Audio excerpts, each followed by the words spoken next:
Hello friends, welcome back to my channel. तो आज हमारी वीडियो का टॉपिक है एंटीबायोमा। What is एंटीबायोमा? एंटीबायोमा जैसे कि नाम से ही क्लियर हो रहा है, something related to the antibiotics. Antibiotics के बारे में आप सभी लोग जानते हैं। जब भी हमें कोई परेशानी होती है, लूज मोशंस हो गए या कोई स्वेलिंग आ गई या कोई भी प्रॉब्लम हुई, तो हम केमिस्ट के पास गए कि भाई हमें ये प्रॉब्लम्स हैं, तो उन्होंने एक एंटीबायोटिक दे दी, एक पेन किलर दे दिया और हमारी प्रॉब्लम सॉल्व हो गई। तो हम ऐसे ही अननेसेसरी एंटीबायोटिक्स खा कर अपने शरीर में इन्फेक्शंस को और ज़्यादा बढ़ा लेते हैं, रेजिस्टेंस डेवलप कर देते हैं बैक्टीरिया के अगेंस्ट। तो हमें ऐसा नहीं करना चाहिए। हमें प्रॉपर डॉक्टर से कंसल्टेशन लेकर तब ही एंटीबायोटिक्स या दवा खानी चाहिए, तभी उस प्रॉब्लम का सॉल्यूशन होता है। तो एंटीबायोमा से मैं आपको ये बताने वाली हूँ कि होता क्या है। Antibioma is a chronic localised abscess which is partially treated with antibiotics without proper drainage.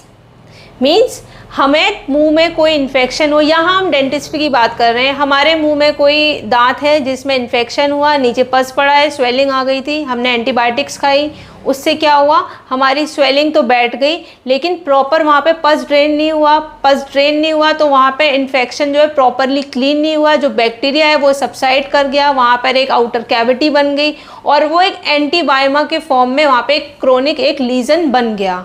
ठीक है, बेसिकली इसकी पैथोफिजियोलॉजी यही है। इन्फेक्शन हुआ, एंटीबायोटिक्स ली गई, एंटीबायोटिक ली, उससे क्या हुआ कि पस तो सूख गया लेकिन जो बैक्टीरिया है वो थोड़ा सा कह सकते हैं शांत हो गया, मतलब ख़त्म नहीं हुआ, शांत हो गया। उसके ऊपर आउटर कैविटी बन गई और वहाँ पर एक एंटीबायोमा क्रिएट हो गया। मतलब क्या हुआ कि एक लीजन क्रिएट हो गया, क्योंकि प्रॉपर हमने वहाँ ड्रेन किया नहीं, पस को निकाला नहीं, तो ये हमारी वहाँ पे कंडीशन क्रिएट हो गई। उस कंडीशन को हम बोलते हैं एंटीबायोमा।